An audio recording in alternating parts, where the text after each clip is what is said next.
عرفتيهم ردي ولا هم جايين فيهم ردي. حكى رب الحائط بيضان وجيههم في كل شيء. والحقيقه هي طال العماره رفيق لي الله يبيح منه ويغفر له سعد بن محمد بن درعان الناشي. خويت انا وياه ونعم الرجال في العلوم الطيبه توافقنا على ما قال ما يلحق مداه. وسويت لي فيه قصيده. وعلى ما قال القصيده ما قلت عليه فعل يجي له ترى. اي والله. الله انا اقول انا جاي من صوب الرياض وهو كل ما كلمني لا تعداني لا رايح ولا جاي. ان جيت من الرياض حالف علي وان جيت من القران حالف علي. والله ربنا وربه الله يغفر له ويرحمه جيد على جيد. فانا اقول يا مواريد القصيد ونظمه وترتيبه يا البحور اللي تضم اللول والمرجاني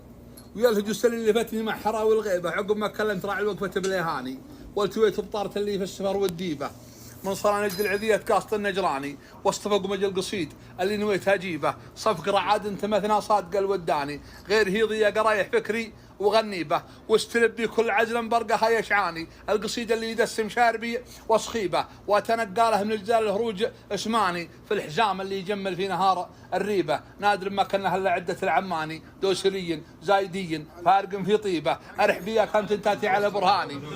دوسري زايدي فارق في طيبه ارح بيا كم تنتاتي على برهاني سعد من يزبن عليه وسعد من يبديبه ايش والله مظفر في قلت الودعاني الصحيبه اللي يوقف في لزوم الصحيبه كلمه اعذر اني مغلق دون هالبيباني يرتبع دون الرفيق ولازمه ياتيبه وكم قضى لازم خوي راح صوبه عاني والنصاه اللي زمانه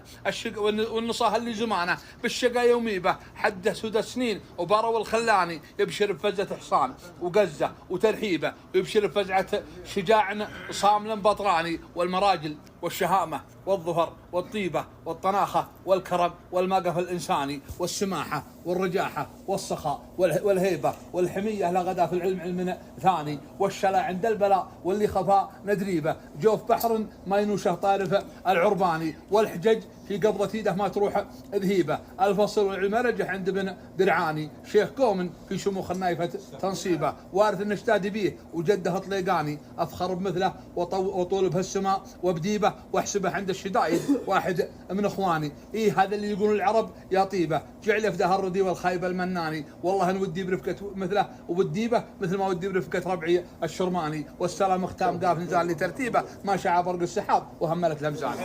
وهو 70 نعم الله يغفر لسانك يا ابو عبد الله وعليك زود طول بقاك ما يبي ظن وجيه